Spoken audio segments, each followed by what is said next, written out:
warahmatullahi wabarakatuh. Innal hamdalillahi nahmaduhu wa nasta'inuhu wa nastaghfiruhu wa na'udzu billahi min shururi anfusina wa min sayyiati a'malina. Man yahdihillahu fala mudilla lahu wa man yudlil fala hadiya lahu. Asyhadu an la ilaha illallah wahdahu la syarika lahu wa asyhadu anna Muhammadan abduhu wa rasuluh.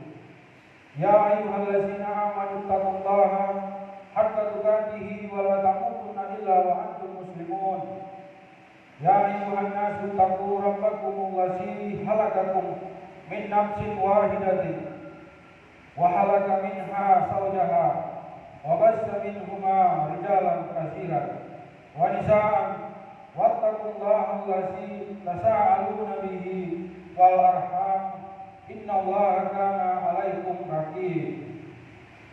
Ya ayyuhallazina amanu taqullaha wa qulu qawlan sadidan yuslih lakum a'malakum wa yaghfir lakum dzunubakum wa man yuti'illaha wa rasulahu faqad faza fawzan 'aziman.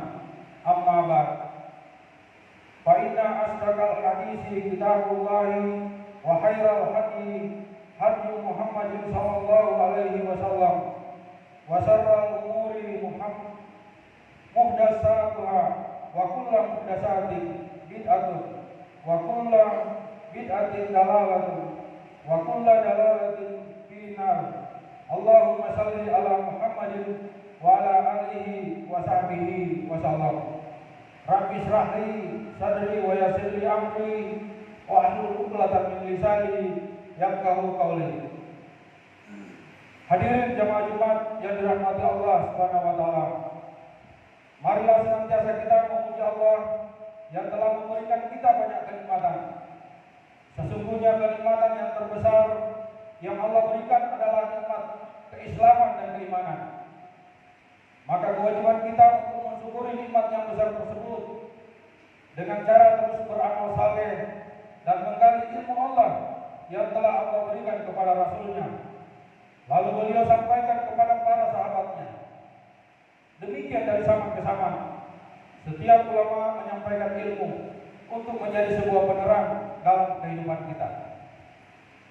Kemudian kita memohonkan agar salawat dan salam tetap Allah limpahkan kepada junjungan kita Muhammad Rasulullah sallallahu alaihi wasallam, khataman nabiyyin, yang dengan risalah yang dibawanya sanggup mengantarkan umatnya kepada kebahagiaan dunia dan akhirat. Pemimpin pemberi uswah terbaik yang tidak banding dan tidak tanding. Demikian juga para keluarga, sahabat dan penerusnya hingga akhir nanti. Allahumma shalli ala sayyidina Muhammad wa ala ali sayyidina Muhammad. Adapun judul khutbah Jumat pada hari ini adalah menghadapi derasnya informasi di era teknologi. Ma'asyiral muslimin rahimakumullah. Sudah menjadi kewajiban setiap hati di setiap khutbahnya untuk mewasiatkan takwa kepada seluruh jamaah Jumat. Oleh karenanya pada kesempatan yang mulia ini, khatib mengajak kepada seluruh jamaah untuk senantiasa meningkatkan ketakwaan kepada Allah Subhanahu wa taala. Dengan senantiasa mewaspadai dan menjauhi segala yang dilarang oleh Allah Subhanahu wa taala. Di antaranya adalah kehati-hatian untuk tidak terpengaruh pemberitaan atau informasi yang tidak benar dan menyeret kita kepada lembah dosa. Allah Subhanahu wa taala berfirman dalam Quran surat Al-Hujurat ayat 6 yang memerintahkan kita untuk melakukan tabayun atau klarifikasi terhadap segala informasi yang kita terima dan tidak mudah terpengaruh yang mengakibatkan musibah bagi diri kita dan orang lain. Ya ayyuhallazina amanu in ja'akum fasiqun binaba'in fatabayyanu an tusibu qauman bijahalatin fatusbihu ala ma fa'altum nadimin. Hai orang-orang yang beriman, jika datang kepadamu orang fasik membawa suatu berita, maka periksalah dengan teliti. agar kamu tidak menimpakan suatu musibah kepada satu kaum tanpa mengetahui keadaannya, yang menyebabkan kamu menyesal atas perbuatan itu. Ma'asyiral muslimin rahimakumullah. Ada kalimat bijak yang mengatakan bahwa dulu orang yang berpengetahuan adalah orang yang memiliki banyak informasi. Tapi sekarang orang yang berpengetahuan adalah orang yang mampu menyaring banyak informasi. Jika kita renungkan, kalimat ini sangat relevan sekali dengan kondisi di zaman teknologi dan informasi saat ini, di mana arus informasi mengalir sangat deras silih berganti. Kita dengan sangat mudah menemukan jutaan informasi hanya dengan menggunakan peralatan di tangan kita, yang sudah menjadi bagian dari kehidupan orang modern, yakni handphone dan smartphone. Ditambah lagi dengan kehadiran media sosial seperti Facebook, Instagram, Twitter, WhatsApp, dan sejenisnya. Dunia seakan-akan sudah berada dalam genggaman kita. Apa yang sedang terjadi di berbagai belahan dunia dan isu apa yang sedang akan dibicarakan dengan mudah kita ketahui. Namun kondisi ini ternyata memunculkan permasalahan lain yang cukup memperhatikan. Derasnya arus informasi yang tidak dibarengi dengan kesadaran untuk menyaring dan memilih informasi dengan baik ternyata mewabah di masyarakat. Ditambah lagi dengan budaya tabayun sudah mulai hilang dan membuat masyarakat gampang terpapar berita bohong atau hoax. Berita bohong saat ini juga tidak hanya menyasar kepada masyarakat berpendidikan menengah ke bawah. Masyarakat dengan berpendidikan tinggi, termasuk para tokoh dan public figure, sudah ikut dalam pusaran arus berita bohong yang diproduksi oleh pihak-pihak tertentu serta untuk kepentingan tertentu. Kurangnya kehati-hatian mengakibatkan berita bohong dengan cepat tersebar, dengan mengakibatkan rusaknya tatanan dalam masyarakat. Ma'asyiral muslimin rahimakumullah. Perlu kita sadari, saat ini siapa saja bisa membuat dan menyebarkan berita melalui media sosial. Padahal saat ini media sosial sudah menjadi pilihan utama masyarakat dalam berkomunikasi dan mencari informasi. Dalam kurun waktu setahun belakangan ini pula, Indonesia dihadapkan dengan menjamurnya berita hoax di media sosial. Apalagi menghadapi pemilihan kepala daerah yang akan berlangsung pada tanggal 9 Desember mendatang. Kegaduhan di media sosial terkait pilkada yang kita lihat saat ini bukan karena kebetulan saja. Ini merupakan upaya sistematis yang dimanfaatkan oleh oknum yang tidak bertanggung jawab untuk kepentingan pribadi atau kelompok. Oleh karenanya, kita harus ekstra hati-hati, tidak gegabah, tidak kagetan, dan tidak tergesa-gesa dalam menerima sebuah berita. Kita harus objektif dan menggunakan hati nurani kita dalam memahami berita. Jangan sampai informasi yang salah yang datang dari orang yang kita senangi selalu kita benarkan, sedangkan informasi benar dari orang yang kita tidak senangi selalu kita salahkan. Sudah saatnya kita kembali berpatokan pada Quran surat Al-Hujurat ayat 6 tadi, yang menunjukkan dengan jelas tentang haramnya mengambil berita dari orang fasik tanpa melakukan klarifikasi atau tabayun. Tabayun kebenarannya, karena akan membahayakan bagi diri kita dan orang lain. Kita harus mengambil berita dari orang yang terpercaya di media sosial, bukan dari orang yang fasik, yakni orang yang keluar dari ketentuan akal sehat, adab sopan santun dan agama, serta orang yang belum kita kenali kredibilitasnya sebagai orang yang jujur, apalagi terkait dengan persoalan agama. Ma'asyiral muslimin rahimakumullah.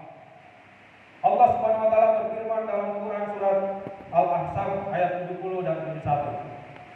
Ya ayyuhallazina amanu taqullaha wa qulu qawlan sadida yuslih lakum a'malakum wa yaghfir lakum dzunubakum wa man yuti'illaha wa rasulahu faqad faza fawzan 'azima. Hai orang-orang yang beriman, bertakwalah kamu kepada Allah benar. Niscaya Allah memperbaiki bagimu amalan-amalanmu dan mengampuni bagimu dosa-dosa. Dan barang siapa menaati Allah dan Rasul-Nya, maka sesungguhnya ia telah mendapat kemenangan yang besar. Ayat ini memberi pesan kepada kita bahwa segala kebenaran dalam sikap dan tutur kata akan lebih dekat kepada ketakwaan. Ketakwaan menjadi dasar kebenaran dalam berucap dan bertutur kata. Ucapan dan tutur kata yang benar akan menjadi salah satu sebab kebaikan. Kebaikan tindakan dan tindakan yang baik akan menjadi sebab diampuninya sebuah kesalahan dan dosa-dosa kita.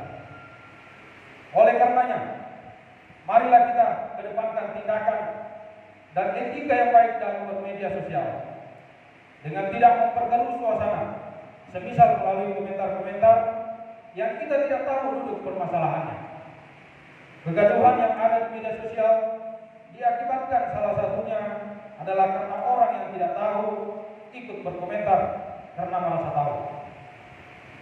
Terlebih terkait masalah agama dan politik, banyak orang yang tiba-tiba anti kritik dan merasa pilihannya yang paling benar, sehingga tak jarang masyarakat saling menghina, mengumpat dan gontok-gontokan di dunia maya untuk kepentingan sementara dan mengorbankan ukhuwah Islamiyah yang seharusnya dipertahankan sepanjang masa. Menyikapi kondisi memperhatikan ini, Majelis Ulama Indonesia telah memberikan rambu-rambu agar umat Islam tidak terjerumus ke dalam arus berita bohong di media sosial. Hal ini termuat dalam fatwa Majelis Ulama Indonesia nomor 24 tahun 2017 tentang hukum dan pedoman bermuamalah melalui media sosial, yang di dalamnya menegaskan fatwa tentang haramnya menyebar berita hoax. Dalam fatwa ini dinyatakan bahwa memproduksi, menyebar, dan atau membuat informasi tentang hoax, ghibah, fitnah, namimah, aib, ujaran kebencian, dan hal-hal lain sejenis adalah hukumnya haram. Dan jika dikaitkan dengan hukum nasional, maka hukumnya pun sudah jelas diatur dalam Undang-Undang Nomor 19 Tahun 2016 tentang informasi dan transaksi elektronik atau yang lebih dikenal dengan ITE. Yang dalam pasal 45A disebutkan bahwa setiap orang yang dengan sengaja dan tanpa hak menyebarkan berita bohong dan menyesatkan yang dapat mengakibatkan kerugian konsumen dan yang ditujukan untuk menimbulkan rasa kebencian atau permusuhan individu dan atau kelompok masyarakat tertentu diancam dengan hukuman penjara 6 tahun atau denda 1 miliar. Maka hal ini sudah jelas bahwa baik hukum agama maupun hukum nasional melarang melakukan penyebaran berita bohong atau hoax. Oleh karenanya, jamaah rahimahullah, sebagaimana kita ketahui bahwa hidup merupakan suatu perjalanan dari satu titik ke titik yang lain, beranjak dari garis masa lalu melewati masa kini untuk menuju masa depan. Masa lalu adalah sebuah sejarah, masa kini adalah realita, dan masa yang akan datang adalah cita-cita. Sebagai seorang muslim, tentunya kita tidak akan membiarkan hidup ini sia-sia. Hidup di dunia ini menjadi terlalu singkat jika hanya dipenuhi dengan keluhan, kegelisahan, rasa pesimis, dan angan-angan. Jiwa-jiwa seperti itu tidak akan mencerminkan jati diri seorang muslim sejati. Rasulullah SAW bersabda, seorang muslim tidak akan pernah ditimpa kecuali kebaikan. Apabila ditimpa kejelekan, ia bersabar, dan jika dilimpahkan kenikmatan, maka ia pun bersyukur. Seorang muslim tidak akan pernah mengeluh menghadapi kehidupan karena telah memiliki kepribadian yang utuh dalam menghadapi segala macam ujian hidup. Di antara ujian yang juga ada pada saat ini, yaitu keburukan yang datang melalui media elektronik dan media cetak. Karya tulisan menyesatkan, foto dan gambar wanita dengan dandanan seronok, nyanyian pembangkit nafsu syahwat, pentas yang sering membuat suatu keburukan menjadi tidak jelas, bahkan membalikkan fakta. Yang buruk dianggap bagus dan indah. Semuanya ada di media. Terkadang sesuatu yang tidak pantas ikut serta ditayangkan, seperti cara mencuri atau aksi kriminal lainnya. Semua keburukan ini ditayangkan di berbagai channel TV, baik dalam maupun luar negeri, dan dengan mudah bisa diakses lewat internet. Sehingga betapa sedih hati dan tercabiknya hati kita ketika mendengar berbagai perbuatan kriminal yang dilakukan oleh para pelajar, yang bahkan di antara mereka sangat muda belia, dan seakan tidak bisa dipercaya kalau dia melakukan kriminalitas yang seharusnya hanya bisa dilakukan oleh orang dewasa. Sebagian orang, na'udzubillah, merasa tidak cukup dengan berbagai keburukan di atas. Dia menambahkannya dengan membeli atau menyewa kaset CD film porno yang sudah tidak layak